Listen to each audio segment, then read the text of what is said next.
Você quer apoiar o nosso canal e nos ajudar a produzir mais conteúdo para você? É simples, basta você acessar o link da lojinha na descrição sempre que precisar comprar algum produto. Com este simples gesto, você estará nos ajudando muito.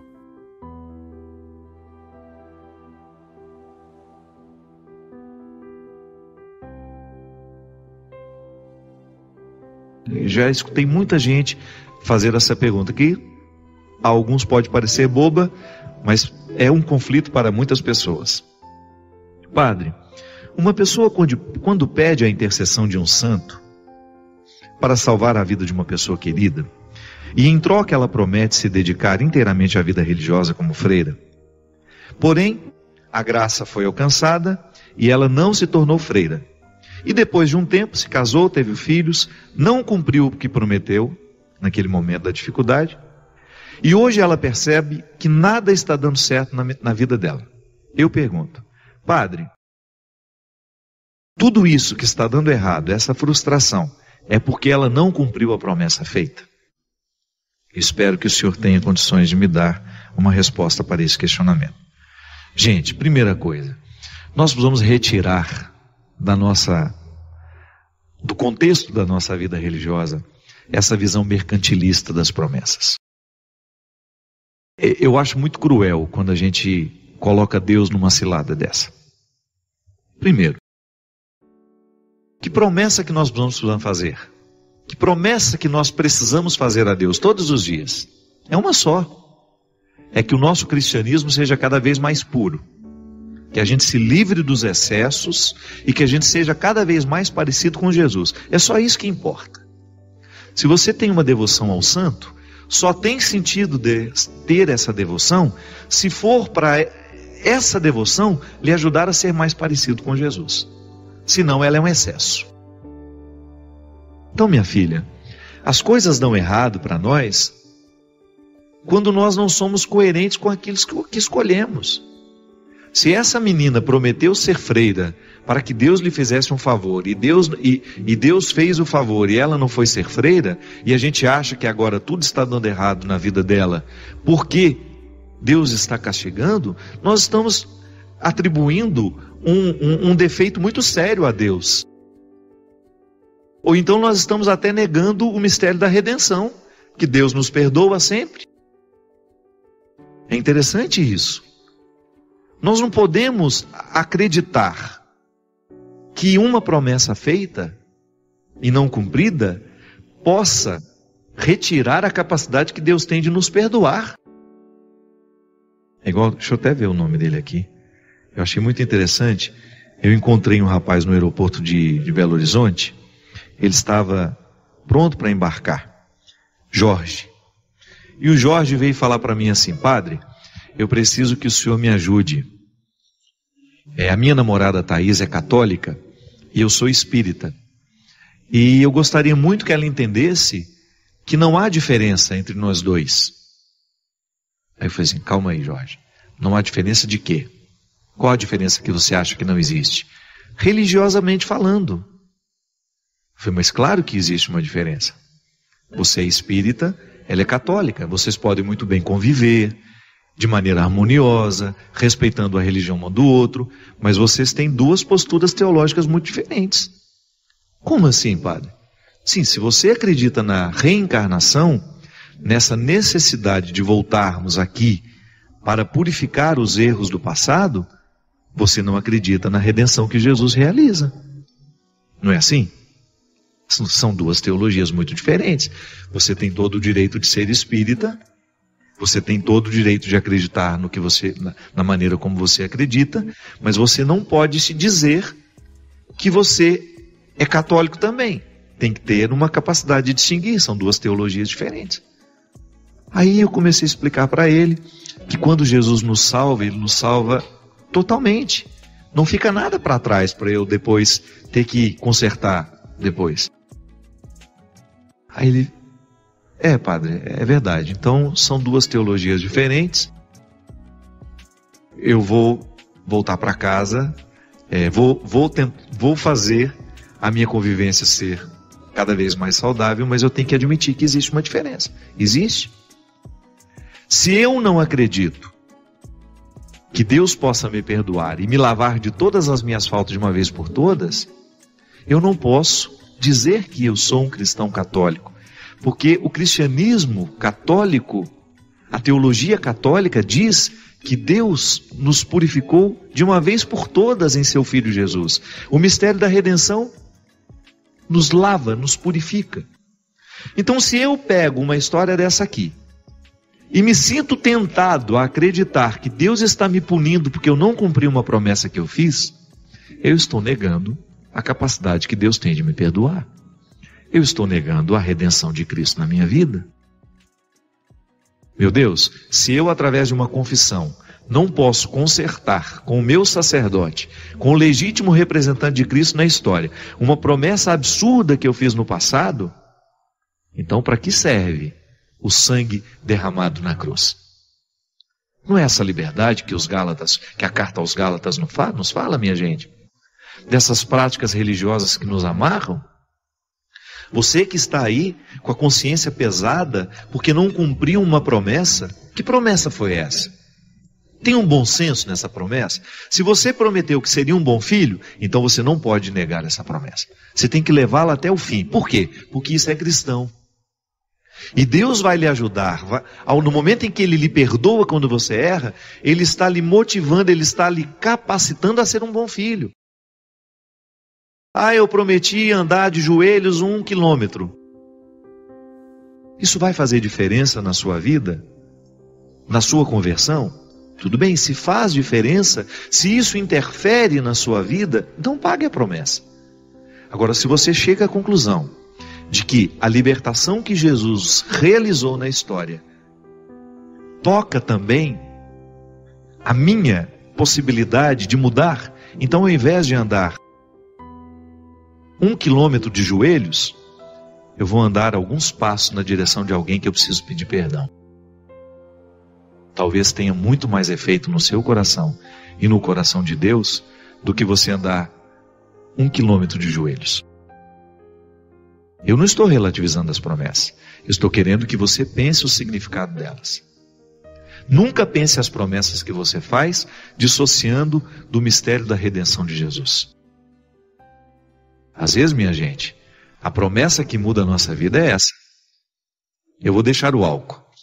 Eu vou parar de beber para minha família ser mais feliz. Eu vou deixar o vício que eu tenho. Pelo amor que eu tenho à minha mãe. Minha mãe sofre tanto por causa das minhas drogas. Essa promessa eu faço. E essa agrada ao coração de Deus. Eu vou ser mais caridoso. Eu vou tirar uma parte do meu salário todo mês e vou ajudar uma instituição. Essa promessa é boa. Ela faz a diferença no mundo. Eu vou rezar 1 milhão de Pai Nosso. Cuidado. Esse 1 milhão de Pai Nosso pode não ter nenhuma conexão com a sua salvação. Pode ser da boca para fora, pode ser apenas uma repetição. Então a gente precisa prometer postura, conduta, gestos que interfiram no nosso caráter, que modifiquem o nosso jeito de ser para melhor, é claro. Eu admiro São Francisco, estou dando um exemplo. Então São Francisco, ao olhar para a humildade dele, ao pensar na maneira como esse homem foi capaz de desafiar as estruturas do seu tempo, como esse homem foi capaz de se desapegar das riquezas, eu estou tendo um exemplo humano de alguém que foi como eu, de carne e osso, e que alcançou uma virtude que o santificou. Pronto, terminou o papel de São Francisco na minha vida. Eu reconheço tudo que ele me faz, ele é meu exemplo de cristão, eu posso até pedir a intercessão dele. São Francisco, me faça humilde nessa hora, me faça ser mais desapegado. Mas ele não pode fazer isso na sua vida senão através do Cristo. É Cristo que nos salva. Nós não podemos retirar São Francisco da graça do Cristo, porque ele só ficou santo porque ele imitou Jesus. Então você até tem o direito de dizer que você quer ter um coração franciscano, mas você não se esqueça que ter um coração franciscano é ter o coração cristão, naquela radicalidade. Jesus foi pobre, Jesus foi simples, Jesus foi humilde. Então tudo isso São Francisco trouxe para a sua vida e viveu radicalmente. Tudo bem, esse é o primeiro aspecto da questão. Como é que eu posso acreditar na intercessão dos santos? Assim, eu acredito que todos nós estamos congregados, que nós já participamos da comunhão dos santos, algumas pessoas já foram reconhecidas pela igreja como homens e mulheres que elevaram radicalmente uma virtude a uma condição máxima, viveram com muita disposição aquela virtude e foram santificadas por isso. Mas quem a santificou? Quem? É a ação do Espírito que nos conduz ao Cristo, que nos salva, que nos liberta. Então nós não podemos separar os santos do mistério de Cristo, senão a gente está vivendo um paganismo. Viu? Você tem o direito de ter a sua admiração ao santo, de ter a sua devoção, de fazer a sua novena, desde que você não se esqueça de que tudo isso só tem sentido se estivermos cristologicamente ligados. Aí entra a questão da promessa. Tudo bem, essa é uma prática que muitos dos nossos pais, dos nossos avós, dos nossos parentes já fizeram. Pode ser que você já tenha feito isso. Mas volto a dizer, cuidado com a promessa que você faz, que ela pode ser sem sentido. Por exemplo, uma pessoa prometer que vai tornar-se freira, caso ela receba uma graça, já é no mínimo estranho, porque para a vocação, para assumir a vida religiosa, a igreja nos diz que nós vamos ter vocação. Nós vamos ser chamados a isso. Vocare é uma voz que está me chamando. Então eu vou me impor um fardo, porque Deus me fez um favor? Você acha que isso é uma coisa que agrada a Deus? Você que é mãe, você gostaria de ver o seu filho vivendo uma vida só para agradar você, sem que isso tenha alguma conexão com a verdadeira vocação que ele tem? Não sei. Eu, particularmente, jamais gostaria, se eu tivesse um filho, de que esse filho vivesse uma vocação contrária à que ele recebeu só para me agradar. Gente, é uma imagem muito mesquinha de Deus. Pensar que Deus pode ficar satisfeito ao nos ver. Desconsiderando todas as aptidões que Ele nos deu, para viver um alto sacrifício para agradá-lo. Tudo bem, o sacrifício que agrada a Deus é quando você pega tudo aquilo que é próprio seu e você vai purificando para que você eleve cada vez mais as possibilidades que Ele lhe deu. Porque eu, como padre, por exemplo, eu tenho de fazer os meus sacrifícios todos os dias.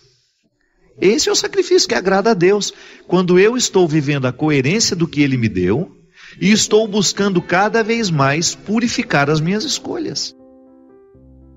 Agora você já imaginou um rapaz que nasceu para o casamento, que quer ser pai, que quer construir uma família, sacrificar-se nesta vocação que Deus lhe deu, porque Deus dá todas as vocações, para tentar ser padre? Será que esse homem terá condições de viver realizadamente como Deus quer que a gente viva? Que Deus lhe guarde, que Deus lhe proteja. Que você não abra mão de fazer essa promessa hoje. Quero ser cada vez mais guardado pelo Senhor. Derrame sobre nós, sobre o nosso coração, sobre a nossa vida, a bênção e a proteção do céu, do Deus Todo-Poderoso, Pai, Filho e Espírito Santo. Amém. É interessante que, às vezes, a vitória nem está pronta, mas quando nós declaramos, é como se a nossa coragem de declarar essa vitória, mesmo que a gente não veja os sinais dela, Deus antecipasse esse processo. Porque a vitória, para acontecer, nós precisamos acolher a graça de Deus e precisamos fazer a nossa parte. E quando nós declaramos a vitória, a nossa mente se programa.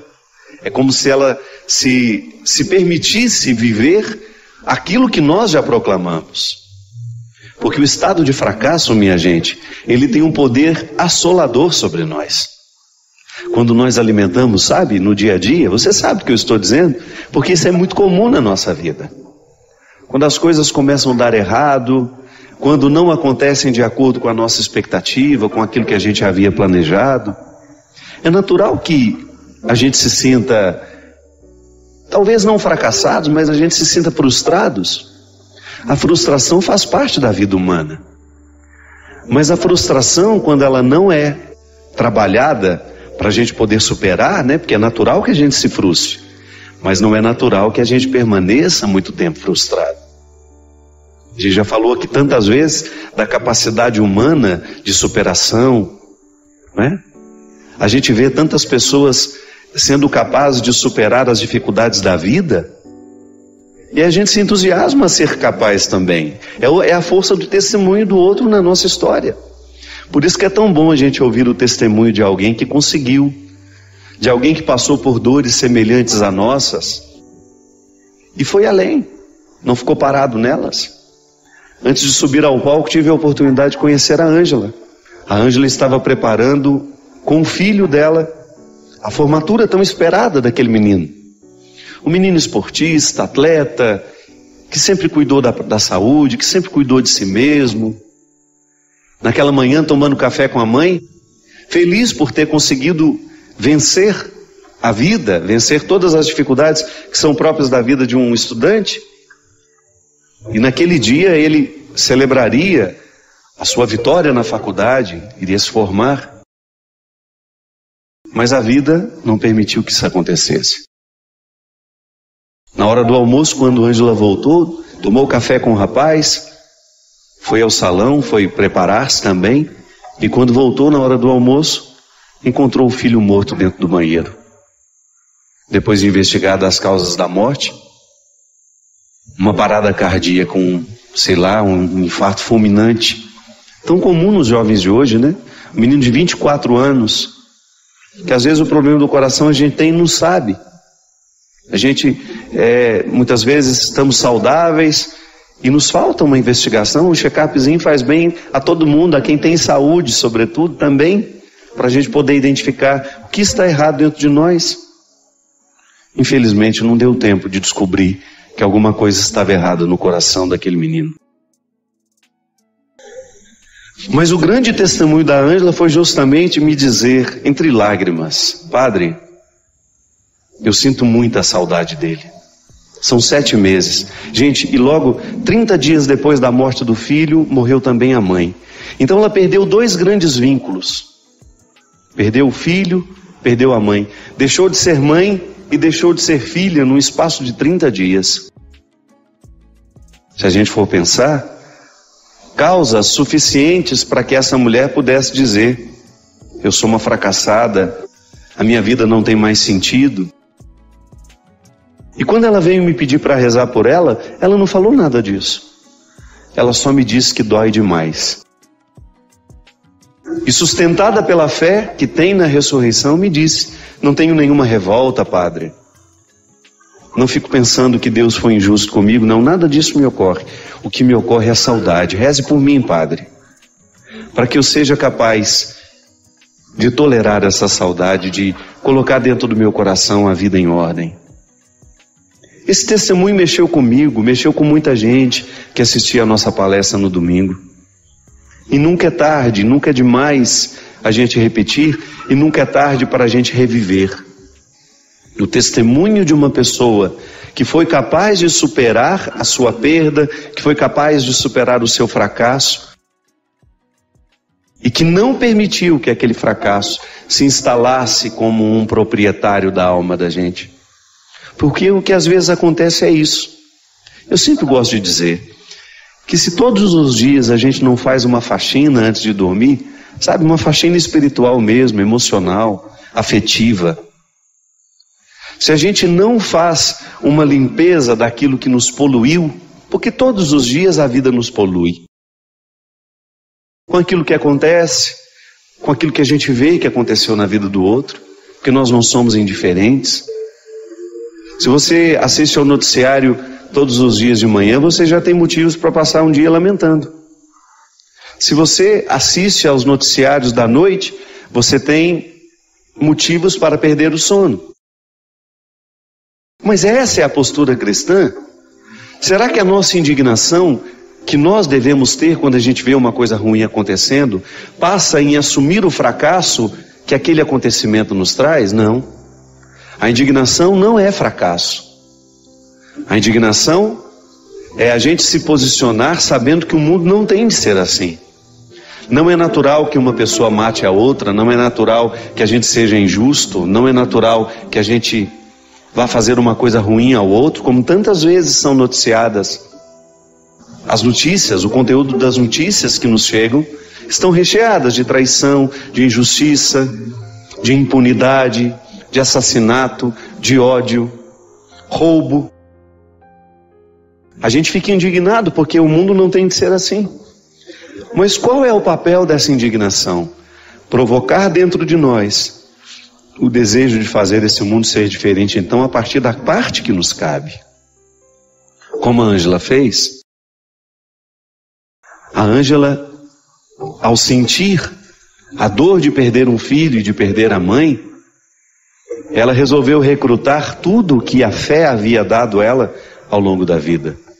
E resolveu proclamar a vitória, mesmo com o rosto coberto de lágrimas. Aí volta ao início. Quando a gente proclama uma vitória, mesmo sem a gente ter ainda a matéria-prima daquela vitória já nas mãos, a gente dispõe o espírito a não mergulhar no fracasso. É como se a graça de Deus se antecipasse dentro de nós, nos ajudando a compreender aquele momento difícil e nos dando o entendimento de que a vitória chegará. Porque o desafio do que sofre, aquele que está sofrendo hoje, por exemplo, uma perda, pode ser que você esteja me assistindo e você tenha sepultado um ente querido hoje. Pode ser que você tenha visto morrer um amigo, um filho, um pai, uma mãe, um irmão. É assim. Todos os dias alguém está perdendo.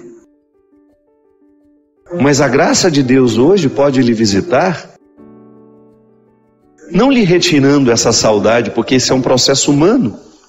Deus não tem como retirar o que é humano. A saudade é um dom que nós temos dado por Ele. Como é que Ele vai tirar isso de mim? Eu não quero. Eu não quero deixar de sentir saudade das pessoas que eu amo. O que eu quero é que essa saudade se torne leve dentro de mim, que não seja um fardo para me deprimir, para me amargurar. Então eu permito que a mão de Deus comece já a me consolar hoje e eu alimente esse pensamento. Quem perdeu alguém hoje precisa começar a alimentar esse pensamento. A dor que eu estou sentindo hoje não é definitiva. Porque o grande problema do sofrimento é quando nós olhamos para ele e quando a gente sente aquela dor terrível, tão próxima do acontecimento, é natural que doa de maneira terrível, mas a gente começar a alimentar a esperança de que essa dor vai mudar o formato dela, de que ela será assim suportável. Por mais difícil que nos pareça o dia de hoje, você pode ter certeza que, se bem vivido, se vivenciado tudo isso, com fé no coração, deixando-se visitar por essa sabedoria divina de que tudo vai passar, que vai ficar diferente, esse dia tão terrível hoje pode ser num futuro um dia de aprendizado. Porque é assim que as pessoas crescem. É assim que nós superamos. É assim que nós avançamos. Eu fico pensando, né? Eu tive uma vida muito difícil sempre. A vida na minha casa não é fácil até hoje. Eu tenho muitos motivos para poder desanimar. Tenho muitos. Todos os dias eu tenho motivos para desanimar. Por aquilo que eu não consigo com os meus irmãos, com os meus amigos, com aquilo que eu não consigo comigo mesmo, por aqueles que eu vejo morrer, por aqueles jovens que eu gostaria tanto que estivessem vivendo diferente, mas não. Estão lá perdidos nas drogas, na prostituição socializada, no álcool. Por ver o meu país tão injusto, por ver tantas vezes os nossos governantes fazendo o absolutamente contrário do que deveriam fazer. Deveriam cuidar da gente, mas às vezes saqueiam o cofre público, lá onde nós depositamos os nossos impostos, para que este país seja melhor, para que a gente tenha saúde, para que a gente tenha segurança, para que os nossos filhos tenham uma boa educação. Todos os dias nós temos motivos para desanimar. Todos os dias você também tem motivo para jogar a toalha e dizer, olha, a partir de hoje eu não luto mais. Mas não é assim que se faz gente grande. Não é desistindo que se faz gente grande. E por isso que vale a pena o testemunho, porque você vê que o outro não, que você não está sofrendo sozinho, que isso é humano. Eu gosto de dizer, né? Falo no meu livro, no Quem Me Roubou de Mim, que nós muitas vezes estamos estranhos às questões humanas. Nós estamos ficando estranhos a nós mesmos. Nós estamos estranhos ao sofrimento. Nós estamos estranhos à morte, como se isso não fizesse parte da nossa vida, como se isso não fosse um processo natural da vida. Não pode ser assim. Esse livro aí que está aparecendo, ó, Quem Me Roubou de Mim, além de falar do sequestro da subjetividade, fala justamente dessas perdas que o mundo contemporâneo, que o mundo de hoje está nos trazendo. Prejuízos terríveis. Por quê? Porque a gente não se reflete, a gente não se pensa. E quem não se pensa vai ter muita dificuldade de pensar a vida com mais amplitude, porque a maneira como eu me penso reflete na maneira como eu penso a minha vida. Como eu olho para as pessoas, a maneira como eu me olho reflete na maneira como eu olho para o outro. Então, esses sofrimentos que fizeram parte de você ao longo deste ano, eles têm que lhe trazer um fruto, sim. E se não trouxeram, você pode ficar esperto. Pode ser que você esteja deixando de arrancar deles o aprendizado. Pode ser que você esteja guardando os fracassos na estante, sabe? Sem reciclá-los. Não, fracasso tem que ser reciclado. Aquilo que você lutou, eu posso dizer, encontrei tantas pessoas que passaram pela batalha contra o câncer, ou porque lutaram consigo mesmas, ou porque lutaram com as pessoas mais próximas. Só quem já passou por isso sabe como é difícil. Mas depois que passa, depois que termina, não é verdade? Você olha para o cabelo que voltou a crescer e você identifica que aqueles cabelos representam sonhos. Só quem precisou perder os cabelos para fazer um tratamento de quimioterapia sabe o que é a alegria de vê-los nascendo novamente. Só quem precisou passar pelo mal-estar de uma quimioterapia, de ficar tantas vezes horas e horas dentro de um hospital esperando pelo atendimento, e depois você ver o resultado de que aquilo deu certo, de que o tumor regrediu, ou então a cirurgia que fez, que foi bem sucedida. Então quando renascem os cabelos, ah meu Deus, que respeito nós precisamos ter por esses cabelos que nascem. São mais que cabelos. É o renascimento de sonhos, de esperança, de futuro. É alguém que de alguma forma pode dizer, a vida aqui venceu. E nós continuaremos lutando por essa vida.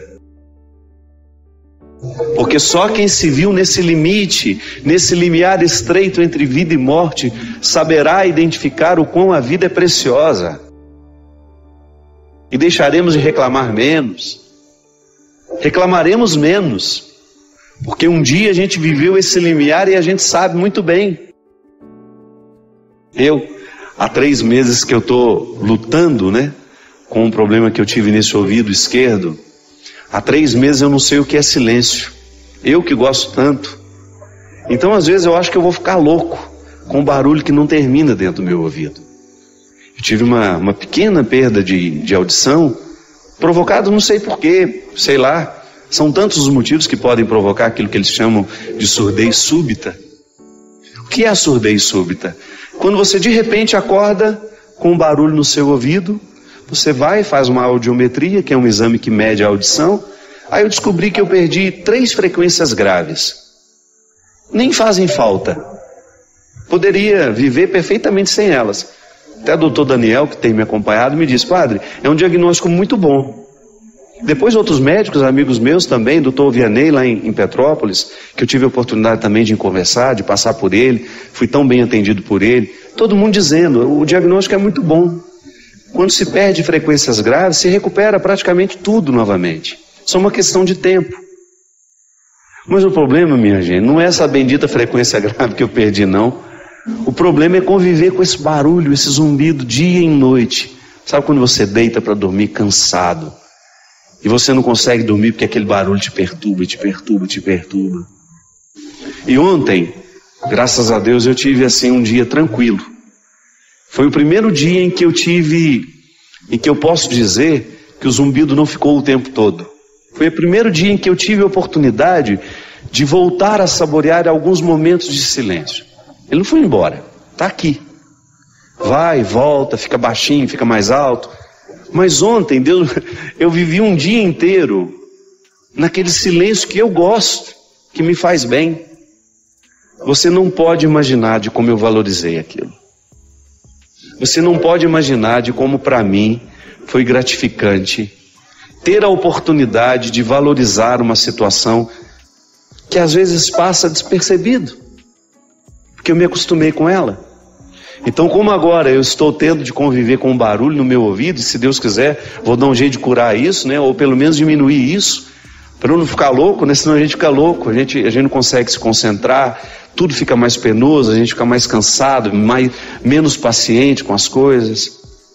Então, sabe, quando você experimenta aquilo que antes você tinha e não sabia valorizar. Se Deus me der a graça de ser curado disso, você pode ter certeza que eu nunca mais vou interpretar o silêncio da mesma forma. Porque passar 3 meses com esse barulho o tempo todo no seu ouvido não é brincadeira.